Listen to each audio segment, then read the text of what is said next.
Ashley Rowe, and my applied project is evaluating the effectiveness of using a task analysis to increase the independent hand-washing skills of a neurotypical 5-year-old. I chose this as my topic because hand-washing is an important life skill, as it is used to reduce the spread of germs and decrease the likelihood of contracting illnesses. My participant is Parker. She is a cheerful 5-year-old neurotypical little girl who will be starting kindergarten in Ohio this fall. The study will be taking place in her household bathroom. This intervention will help Parker increase her independence in the adaptive skills such as grooming and decrease her risk of illness. It will also prepare her for kindergarten, as the Ohio Health Policy Institute has stated in their health education model curriculum that kindergartners should be able to state the proper steps for hand washing.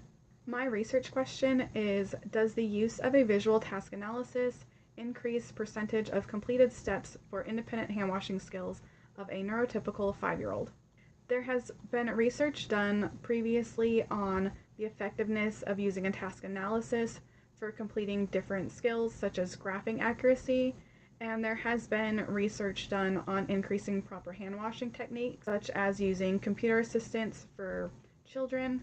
However, I was unable to find research that has been done on the effectiveness of task analysis to increase independent hand washing skills. I chose to do a AB withdrawal design, as I found it was the easiest to visually see the difference of when the intervention was in place and when it wasn't in place. The independent variable is the intervention of using a visual task analysis for hand washing, and the dependent variable is the percentage of steps completed in the task analysis. The data collection method was trial by trial for each step of the task analysis.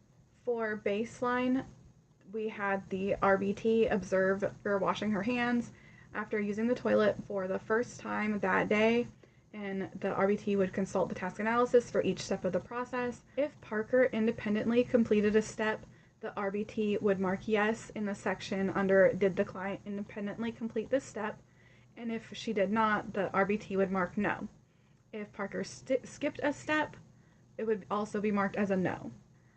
During baseline, no reinforcement was given after a completed step, no prompts were given, and no corrections were given for missteps.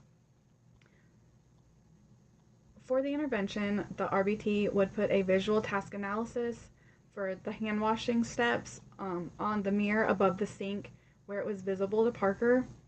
If Parker independently completed a step, the RBT would mark yes under the section did the client independently complete the steps, and verbal praise was given. If Parker did not independently complete a step or skipped a step, the RBT would mark no and use least to most prompting to help her finish completing the steps.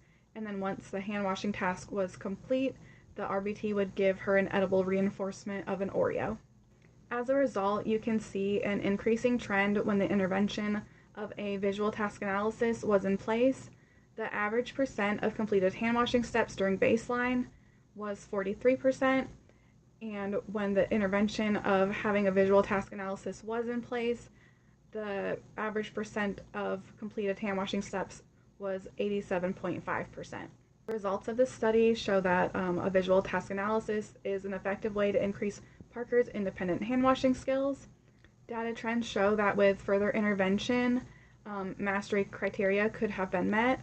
During this study, data was only taken during the first bathroom visit of the day in Parker's home bathroom. Further replication of this study should take generalization into account and vary locations and time of day of hand washing. That is my applied project. Thank you so much.